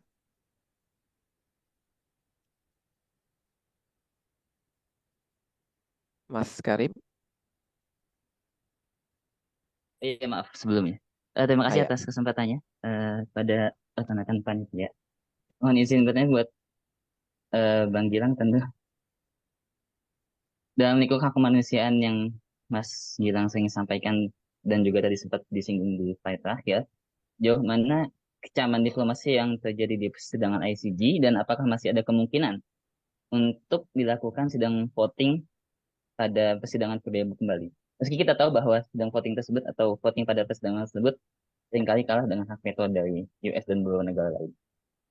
Eh, sebab meski sekarang banyak negara-negara yang mungkin pertanyaan kedua meminjam bagian dari pertanyaan sebelumnya terkait kontribusi mayoritas langkah pemerintah negara Teluk, negara Timur Tengah maksudnya, apakah mereka sudah melakukan gerakan diplomasi selain persentase kecil bantuan kemanusiaan secara logistik? Sebab seperti yang kita ketahui bahwa sebagian dari negara Timur Tengah sudah melakukan normalisasi dengan Israel gitu. Apakah mereka melakukan hal tersebut untuk melakukan diplomasi gencatan senjata? Yang ketiga, apakah implikasi dari gerakan BDS yang selama ini kita gencarkan dan sudah ada berita atau info terkait akan turunnya persentase dari beberapa saham maupun penarikan dukungan dari beberapa brand ke logistik Zionis sudah terimplikasi atas penarikan serangan dari militer Israel ke Palestina atau baru sebatas dampak dari sektor bisnis mata. Demikian Mas. I see. oke, menarik. Silakan Mas. Saya balik pertanyaannya biar saya ingat yang paling akhir dulu, baru nanti uh, pertanyaan yang paling pertama. Yang tadi kan tentang BDS ya. Um, Sebenarnya dampak BDS langsung ke ekonomi Israel itu there is a mixed findings ya. Ada yang bilang berdampak, ada yang bilang nggak terlalu ngaruh-ngaruh amat. Terlepas dari mazhab mana yang Anda ingin anut, sebenarnya kenapa boykot itu valid ya kan? Kan sebenarnya ada dua pemahaman ya. Apakah sesuatu itu perlu dilakukan karena itu memang yang sesuatu yang memiliki untuk mencapai tujuan tertentu, atau karena ya terlepas tujuannya tercapai atau enggak, pokoknya ini hal yang perlu kita lakukan gitu. Ya.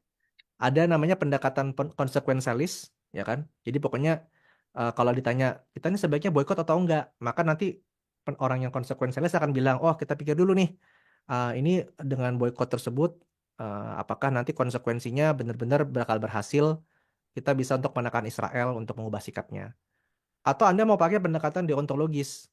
Pendekatan deontologis bilang terlepas dari nanti hasilnya apa, ya orang yang punya akal sehat tuh nggak bakal mau tangannya, lambungnya, perutnya, darahnya itu mengalir hal-hal yang tercampur aduk dengan potensi keterlibatan dengan kejahatan yang sebegitu terang benderang ya di sebetapa jahatnya gitu, kejahatan yang dilakukan oleh Israel gitu. Jadi terlepas nanti ini efektif atau enggak, pokoknya saya mau boikot karena saya tahu bahwa em, keterlibatan saya itu tidak baik. Potensi keterlibatan saya di ekonomi Israel itu tidak baik gitu. Em, Anda bisa pilih manapun nanti mazhabnya mau yang mana uh, terkait sikap boykot tersebut. Tapi dari segi dampak ya, yang jarang orang ini ya, jarang orang perhatikan ya. Orang kan mungkin fokus banget sama, oh ini Israel, ekonomi Israel masih ini kok, masih naik nih, masih naik gitu. Tetapi orang jarang melihat dampak jangka panjang di mana sebenarnya apa sih potensi investasi yang mungkin Israel is missing out ya, misal. Saya bekerja di bidang di industri di mana ngebantu klien gitu kan untuk memikirkan mereka mau lanjut investasi atau mau lanjut transaksi ekonomi ini worth it atau enggak nih gitu. Saya rasa banyak sekali aktor-aktor bisnis nih yang di Amerika misalnya melihat bahwa wah ternyata nih Starbucks, oke lah Starbucks belum bangkrut atau misalnya McDonald belum bangkrut gitu. Tapi yang lihat saham jatuh aja, mereka bakal mikir ulang nggak sih buat awalnya mereka mungkin mau berencana berinvestasi ke Israel, akhirnya jadi berpikir ulang karena mereka khawatir mereka bisa mengalami dampak yang sama gitu. Jadi ada semacam dampak yang nggak terlihat, uh, mungkin Mas Karim, kayak yang awalnya ada bisnis yang mau melakukan suatu transaksi, akhirnya jadi nggak jadi nih gitu. Dan itu kan nggak akan terekam ya, kayak nggak akan terekam nih istilah opportunity cost tersebut gitu. Um, saya bisa katakan dari pengalaman pribadi at least, saya kenal banyak sih bisnis-bisnis yang di Barat terutama yang akhirnya tidak memutuskan untuk lanjut ke Israel karena nggak worth it deh, terlalu gede nih resiko reputasinya kalau kita ketahuan bertransaksi dengan Israel. Take it or leave it, itu apa yang saya amati ya di lapangan. Yang kedua, soal tadi saya lanjut ke yang pertama aja deh, yang tentang ICJ ya. ICJ ini menarik karena sebenarnya kan Mahkamah Internasional belum bilang Israel berdosa atau uh, bersalah melakukan kejahatan genosida gitu kan. Baru bilang Israel ini mungkin melakukan kejahatan genosida. Tapi uh, fakta bahwa Mahkamah Internasional itu udah bilang ini mungkin terjadi loh. Menurut saya dampaknya sangat besar ya, Mas Karim. Karena um, kalau misalnya ini benar-benar terjadi nih, Mahkamah Internasional bilang kejahatan genosida itu terbukti, maka negara-negara yang menandatangani konvensi genosida, dan banyak sekali negara barat yang seperti itu, wajib untuk memutuskan dukungan militernya atau perdagangan militernya terhadap Israel gitu. Dan oke, uh, kejahatan genosidanya belum diiyakan dan belum dinegasikan, baru bilang mungkin. Tapi kalau Anda sebagai aktor bisnis nih, Anda sebagai aktor bisnis senjata gitu, dibilang ini mungkin terjadi aja, Anda udah mulai mikir-mikir nggak sih untuk melanjutkan transaksi militernya dengan Israel gitu? Uh, karena semakin ke sini, saya rasa keputusan bisnis itu udah semakin risk analysis driven ya. Jadi analisis resiko itu semakin menginformasikan keputusan gitu, keputusan dari bisnis. Um, jadi saya tidak akan mengerdilkan dampak dari Mahkamah Internasional dan saya sangat memiliki ihtimam atau perhatian bagaimana kasus ini berjalan. Walaupun kalau kita lihat dari presiden sejarah, hingga hakim atau mahkamah bilang iya atau tidak, itu membutuhkan waktu sekitar 13 tahun ya. Kalau di kasusnya Bosnia, kasus genosida Bosnia itu butuh waktu 13 tahun untuk mengumpulkan bukti hingga mahkamah bilang iya atau tidak. Keputusannya pada saat itu mahkamah bilang iya, terjadi genosida di Bosnia, khususnya di kota Srebrenica. Seperti itu. Untuk yang pertanyaan kedua boleh dulu nggak, Mas Karim? Saya agak lupa. Tentang pendekatan atau langkah kontribusi diplomasi dari pemimpin atau pemerintah negara-negara Timur Tengah, sebab mereka mungkin sudah memberikan bantuan logistik untuk kebutuhan masyarakat Gaza dan Palestina, tapi masih ditunggu untuk eh, langkah diplomasi karena sebagiannya kan sudah melakukan naturalisasi kepada Israel gitu, Mas. Iya, iya. Well, saya nggak pernah mengerdilkan langkah apapun. Semua langkah harus ditempuh, langkah politik, langkah pressure ekonomi, semuanya harus ditempuh ya, Mas Karim. Saya tidak ingin bilang, nggak bakal ngefek kok, maka nggak usah deh, saya nggak akan bilang seperti itu. Tapi saya mau mengingatkan kita kembali nih ke slide yang ini nih, yang penting banget, ya kan? Sebentar. Slide ini, aduh, sudah muncul belum slide-nya? Sudah. Udah, Kak. Ya, oke. Pada akhirnya kan sebenarnya yang menjadi, yang perlu kita putus rangkainya, kalau kita ingin menghentikan warga Palestina dibunuh itu kan ya, ini kan sebenarnya kan, kita harus menghentikan dukungan masyarakat Israel terhadap pemerintahnya, yang mana pemerintah itu menyuruh tentara menyerang begitu. Jadi sebenarnya itu adalah, kalau kita beneran memotong rangkai logikanya agar supaya warga Palestina tidak, serangan tersebut berhenti, adalah gimana sih caranya masyarakat Israel itu yang sekarang 95% mendukung tujuan perang itu nggak jadi dukung gitu. Dan tadi saya bilang langkahnya akan ada banyak. Apakah perlu kita buat pressure, boycott, embargo, sehingga masyarakat Israel bilang, aduh nih harga warga apa namanya harga sembako udah mahal banget nih. Kayaknya kalau kita terusin perang nggak worth it deh gitu. Apakah itu mungkin?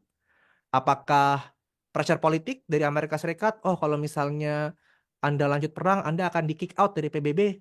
Mungkin, ya kan? Jadi harus kembali ke situ sebenarnya. Kembali gimana caranya kita bisa putus rangkai logika yang tadi saya tulis di ini sebelumnya gitu. Pada akhirnya sih saya rasa gimana caranya masyarakat Israel itu nggak jadi dukung pemerintahnya untuk melanjutkan operasi ini. How we can achieve it, menurut saya tuh sangat kompleks dan mungkin di luar scope dari materi kurikulum yang saya sudah rancang untuk hari ini. Tapi kalau misalnya Mas Karim tadi ingin menggarisbawahi peran diplomasi negara Arab, mungkin ia akan bisa memainkan peran. Saya nggak akan mengardilkan itu, tapi saya rasa akan banyak faktor-faktor lain ya. Tapi pada akhirnya titik istilahnya apa ya? Titik fokusnya itu nanti ke sini gitu. Gimana caranya masyarakat Israel nggak lagi dukung eh, pemerintahnya untuk melakukan perang tersebut. Semoga menjawab ya, Mas Karim. Menjawab sekali. Berarti Oke. agak Baik. sulit sebab meski Netanyahu atau beberapa pemimpin Israel saat ini banyak ditolak karena konflik internal, tapi sepertinya hal itu berbeda dengan pendapat masyarakat Israel tentang pembelaan mereka atas serangan militer ke Israel ya. Ke Palestina maksudnya. Menariknya, banyak yang nggak suka Netanyahu, tapi walaupun Netanyahu diganti, Perdana Menteri manapun bakal, kalau kita lihat surveinya ya, bakal tetap melanjutkan perangnya gitu. Jadi sebenarnya it's not also about Netanyahu juga gitu. Kayak memang masyarakat Israel sekarang masih dalam kondisi tantrum, dalam kondisi pokoknya nggak mau tahu Hamas harus hancur terlepas konsekuensinya gitu. Sayangnya dan sedihnya seperti itu sih, Mas Karim. Baik, terima kasih banyak atas jawaban dan Sampai mereka dipaksa untuk berpikir mereka nggak bisa melanjutkan tantrum ini, sulit menurut saya. Baik, terima kasih Mas Irfan, Mas Gilang atas pertanyaannya. Mungkin karena kita udah masuk waktu asar, waktu Indonesia, Mas, saya izin tutup sesi pertanyaannya. Mungkin sedikit rekap kali ya. Eh, Tadi teman-teman bisa ikut IG apa Instagram challenge-nya, tadi udah di-share. Eh, Mohon untuk di-tag tiga tadi IG Mas Gilang juga, kemudian ini saya share ulang kembali. Saya share ulang kembali. Ya, itu silakan bisa direkap tentang sesi kita kali ini. Kemudian tadi juga menarik tentang bagaimana eh, pemaparan tentang tiga subtema tentang kondisi aktual di Gaza hari ini. Kemudian kondisi masyarakat Israel, bahwa sebenarnya demokrasi masyarakat Israel itu majority dominan di dalamnya itu ya ingin merasa Hamas itu dihancurkan, dimusnahkan gitu. Mungkin karena keinginan merasa aman dalam diri di rumahnya seperti itu. Ah, kemudian mereka sehingga mendukung kegiatan perbuatan apa kegiatan dari government-nya untuk memerintahkan militernya menyerang Hamas. Kemudian tadi perspektif tentang Hamas juga tempat disampaikan. Tadi concluding dari Mas Gilang yang saya ingat adalah bahwa masyarakat Palestina berhak menentukan sikapnya sendiri. Jadi dan itu harus diberikan ruang kepada masyarakat Palestina. Tapi yang menarik kembali juga karena memang ini tadi pembicaraan cukup multisektoral dan multidimensional juga bahwa Israel juga menghalangi langkah itu gitu. Jadi seakan-akan eh, mau memberi tapi tidak tidak setengah hati lah memberinya, nggak full gitu. Eh, terima kasih atas penyampaiannya Mas Gilang, kepada panitia juga. Mungkin kalau berkenan kita ingin sesi foto bersama. Silakan teman-teman yang